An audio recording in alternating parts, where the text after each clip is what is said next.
Hi everybody. Today we're going to read Where the Wild Things Are by Maurice Sendak. But before we get started, can we share with our carpet buddy right next to us? And what we're going to share is at a level 1 whisper. So right next to you, go ahead and share what you think about the cover of the book. What does the cover tell us?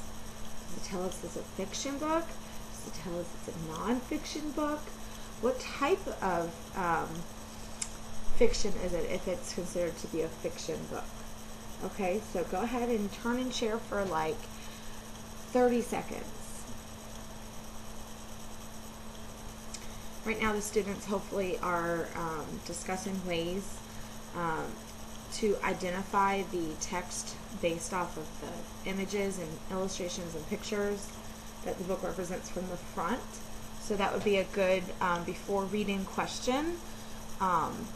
Maybe also you could base the main idea off of the title of the book. So, all right, going back to in character. All right, so hopefully we all said that it was a fiction book, and it's a type of fantasy, okay? And we'll see more when we read it on why it would be considered a fantasy. So go ahead and make sure you're sitting crisscross applesauce on your bottoms. All my first graders know that that's how we were supposed to sit as we are reading a story. And we're going to keep our hands to yourself, eyes facing forward on the book, and we're ready to get started.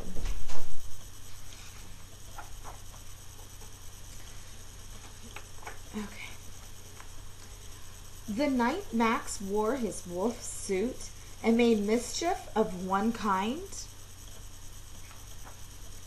and another, his mother called him Wild Thing, and Max said, "I'll eat you up." So he was sent to bed without eating anything. That very night in Max's room, a forest grew.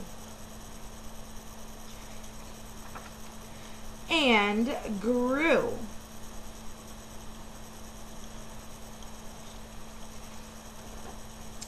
And grew until his ceiling hung with vines, and the walls became the world all around.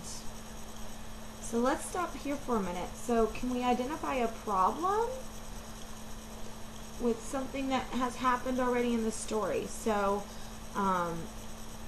what would the problem be, and maybe we can think of a way that you would solve it and see if that's how it's going to come true in the story as we keep reading it. So obviously they would take a second and discuss that, but we're going to move forward as if they did that. So that would be a in the reading or during the reading question that you could have them answer. Okay, moving on. And an ocean tumbled by with a private boat for Max, and he sailed off through night and day. And in and out of weeks, and almost over a year, to where the wild things are.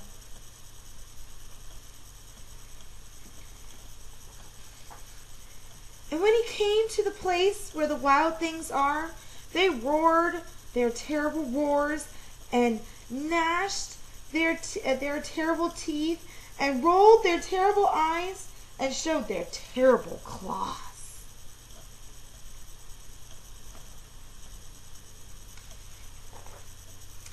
Till Max said, "Be still," and tamed them with the magic trick of staring into all their yellow eyes without blinking once, and they were frightened and called him the most wild thing of all.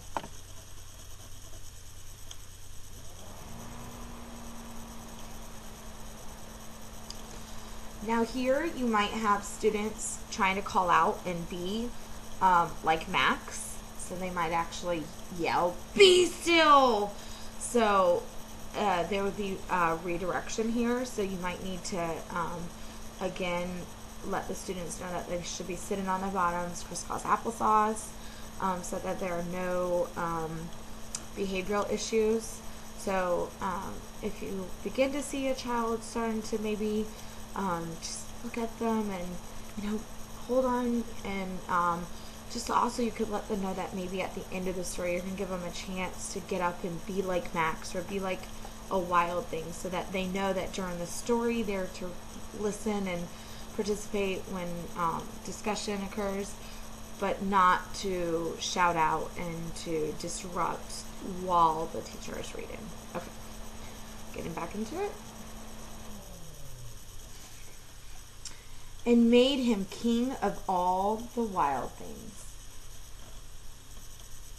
And now, cried Max, let the wild rumpus start.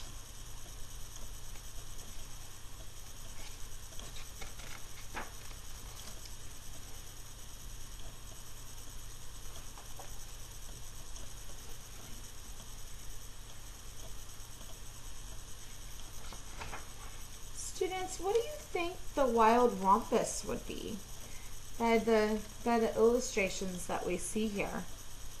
What do you think they refer to as the wild rumpus? Do we see them having fun? Do we see them not having fun? Are they moving in a certain way? Now stop, Max said, and sent the wild things off to bed without their supper. And Max, the king of all wild things, was lonely and wanted to be where someone loved him best of all. Then all around, from far away, across the world, he smelled good things to eat, so he gave up being king of where the wild things are.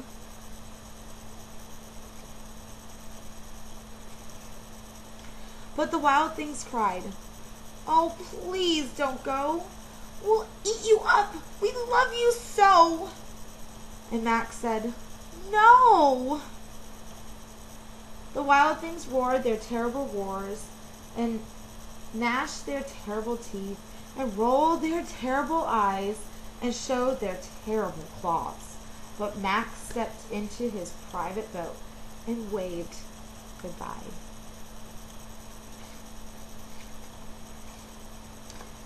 Everybody wave goodbye.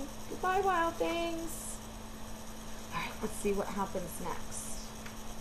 And he sailed back over a year and in and out of weeks and through a day and into the night of his very own room, where he found his supper waiting for him.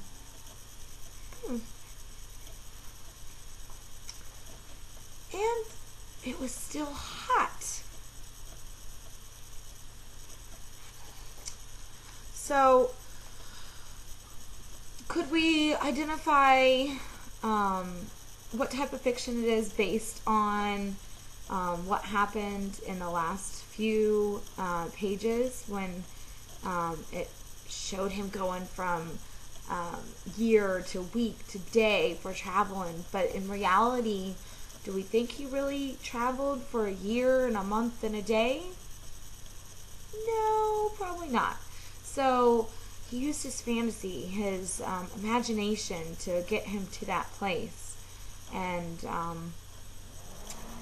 the evidence and proof of that is that when he got back, his dinner was there. It was nighttime still, and his dinner was still hot, which means that he wasn't gone for long. But the time he was, he made it seem like it was for a really long time. Also, can we identify some problems? There was more than one. There was one at the beginning, and maybe Max solved it himself by shooing away into his fantasy of being with the wild things, because maybe he thought himself as being wild. But then once he was there, he realized what? What did he realize? Yeah, he missed his mom. So he missed his mom. And so the way he solved it was he exited his imagination, and he withdrew and came back and realized that hopefully maybe that he did something wrong. And so he knows that, okay, he's not a wild thing and this is where he belongs, at home. So we can tell lots of things from pictures and covers and even the name of the book itself. So now that I'm done reading the book, why don't we all try to be wild things, and we can move around the room in a slow manner and maybe make wild sounds. That would be a great way to express ourselves.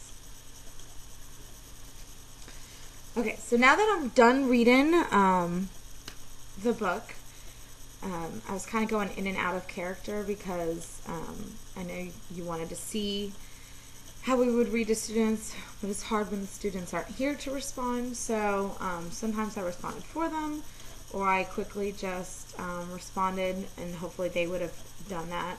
Normally I wouldn't respond without them actually responding. And maybe just either add to what they're saying, or see if somebody has something different to share about it, if it's not the correct answer. The main thing is that with a book like this called The Wild Things, they might tend to get wild, so we want to just make sure that they know that during reading is for a purpose. So we identify things, we identify what's going on, the main idea, problem, solution, and that there's a time for being a wild thing, and then there's a time that we can't be a wild thing. So as a teacher, you should always give them that time, especially with a book like this where they're wanting to get out that excitement. So always allow for either a time maybe during while you're reading. So maybe the time where it said the rompus, that would have been a great time to say, okay, now let's stop and we're going to all do the rompus with them. So, and then just bring it back down once we're done with that, so that they know that now it's time to, again, continue to read.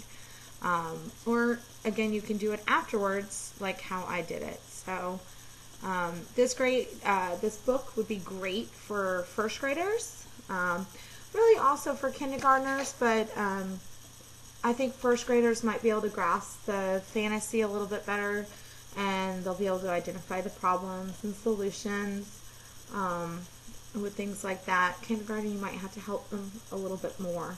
So, all right, thank you.